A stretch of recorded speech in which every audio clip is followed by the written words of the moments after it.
The revolution is here. With this insane tool, creating artificial intelligence art is now so dead easy, everyone can do it in a second.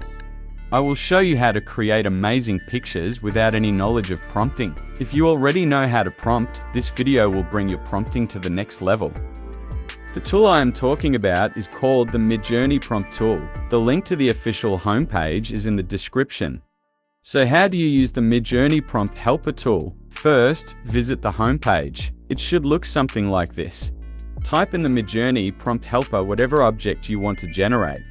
I will explain to you in a second why this number with the flash icon is super important and how easy it is to take advantage of it. But now it's getting really exciting. I know this is insane, but you don't need to write any more of these annoying prompt codes. You just click one of the buttons and see many cool examples. Look at these cool examples of styles. That's enough? No, there is so much more, like lighting, cameras, artists, and colors. You can define pretty much everything, and you get cool examples with it. I know you can't wait to try it out, but hear me out, there is one really important point I need to demonstrate with an example. After you copied the prompt to the Midjourney page in Discord, you are ready to start. But sadly, what I got there was disappointing and not what I expected. I mean, that's not even a robot Einstein. Up there, that's an robotic owl.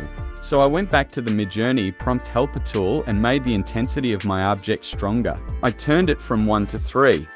I copied my new prompt to Midjourney and got some incredible results. I mean, that's an awesome artificial intelligence Einstein.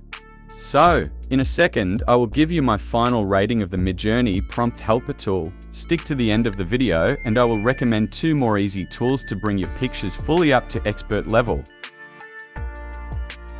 On a scale of 1 to 10, I will give the Midjourney prompting helper tool a 9 out of 10. It is completely free, and even though it is a quite new tool, it already has a massive amount of functions. So as promised, here are 2 more tools to bring your AI art to the next level. The first one is Leopix. With that software, you can convert 2D images to 3D. The second one is Kyber. With that tool, you can transform a normal image into a whole video. Links are in the description. Thank you for watching Artificial Intelligence Einstein. See you in my next video.